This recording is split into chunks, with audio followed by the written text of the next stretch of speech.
High, আমি মেহেদি হাসান। আপনারা দেখছেন আমাদের official YouTube channel creator Hasan. আমরা যারা আফটার এফেক্ট ব্যবহার করি, আমরা যখন একটি প্রজেক্ট নিয়ে কাজ করি, সেই প্রজেক্টটি যখন আমাদের কমপ্লিট হয়ে যায় বা একটা ধাপে যখন আমরা কাজটা কমপ্লিট করি বা একটা অ্যানিমেশন যখন আমরা করি আফটার এফেক্টে, তখন আমাদের এই ইফেক্টটা কেমন হয়েছে সেটা আমাদের প্রিভিউ করে দেখতে হয়। আর যখন আমরা প্রিভিউ করি, অ্যানিমেশনটাকে আমরা প্লে করি, তখন আমরা দেখি যে অনেক সময় অনেক প্রবলেম হয়ে যায়, একটু ভিডিওটা আটকে আটকে চলতেছে, এরকম একটা সমস্যায় আমরা পড়ি। আমি এখানে একটা সং নিয়ে এসেছি। এখন আমি এই সংটিকে প্লে করব।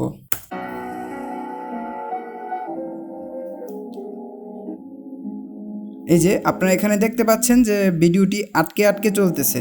এখন আমরা সেটার জন্য করণীয় কি, সেটার জন্য স্মুথলি প্লে হয়, প্রিভিউটা যেন আমাদের স্মুথলি হয়, সেজন্য আমাদের কি করতে হবে? এই যে এখানে দেখতে পাচ্ছেন এটা রেজলিউশন ফুল রয়েছে। এখানে আপনি যদি থার্ড এটাকে সিলেক্ট করেন, তারপর দেন এখানে ফিট থাকে, সবসময় ডিফল্ট থাকবে আপনাদের। সেখানে যদি আপনি মনে করেন এখানে 25% দিয়ে দেন, তখন আপনার প্রিভিউটা অনেক স্মুথলি প্লে হবে।